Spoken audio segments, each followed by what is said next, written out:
Hey guys, Chris Pre with another Q&A Thursday. I've got a bunch of cool questions that have populated our mastermind channel. They'll submit questions before the mastermind each week, the associates do. And some of them we get to, some of them we don't. But either way, I love repurposing some of them for you in the Wicked Smart community because there's some valuable stuff here. So this one came from one of the High Six associates who's fairly new, just did his first 2 deals.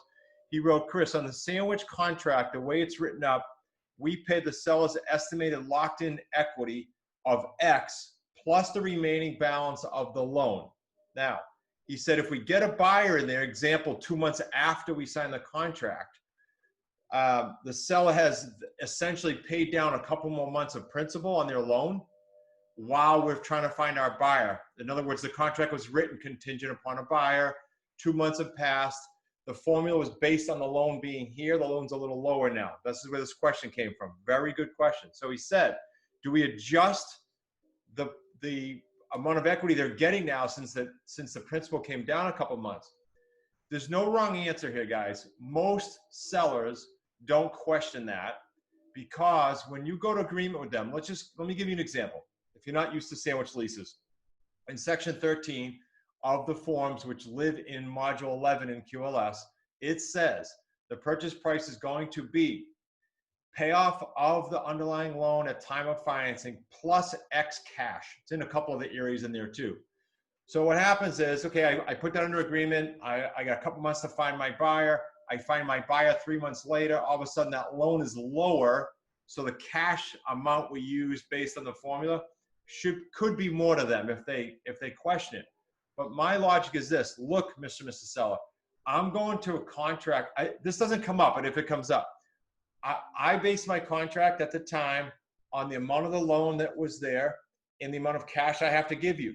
That doesn't change. Yes, I factored in that the principal is going to come down a little bit. That's part of our agreement.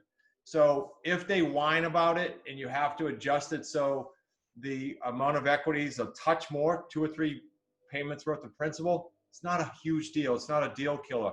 Adjust it. So then he said, if we do adjust it, do I have to do an addendum to the contract? Yeah, just say relative addendum to contract and put the contract title. It's in there for you. Dated, the date you signed it.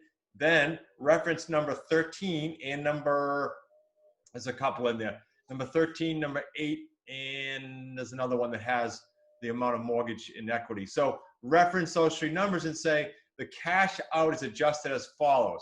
Payoff of loan plus X cash. Cash went up. That's it.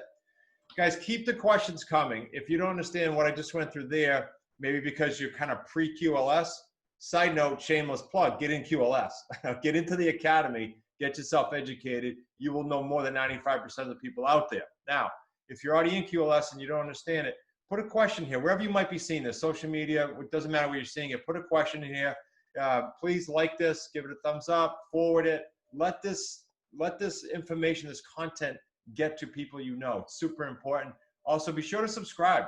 We put out the Motivational Mondays, if you're new to the channel, the Q&A Thursdays, and the Deal Structure Sundays, amongst other bonus things we put out. And lastly, stay plugged into us. Every Thursday now, with the exception of the 4th Thursday, which is for QLS holders only, 1st, 2nd, and 3rd Thursday, you could come hang out with us on Zoom. You could submit deals. You could submit questions. You could hang out and just listen. You can ask questions on the fly there if you don't understand things. All of the above. I look forward to seeing you next week.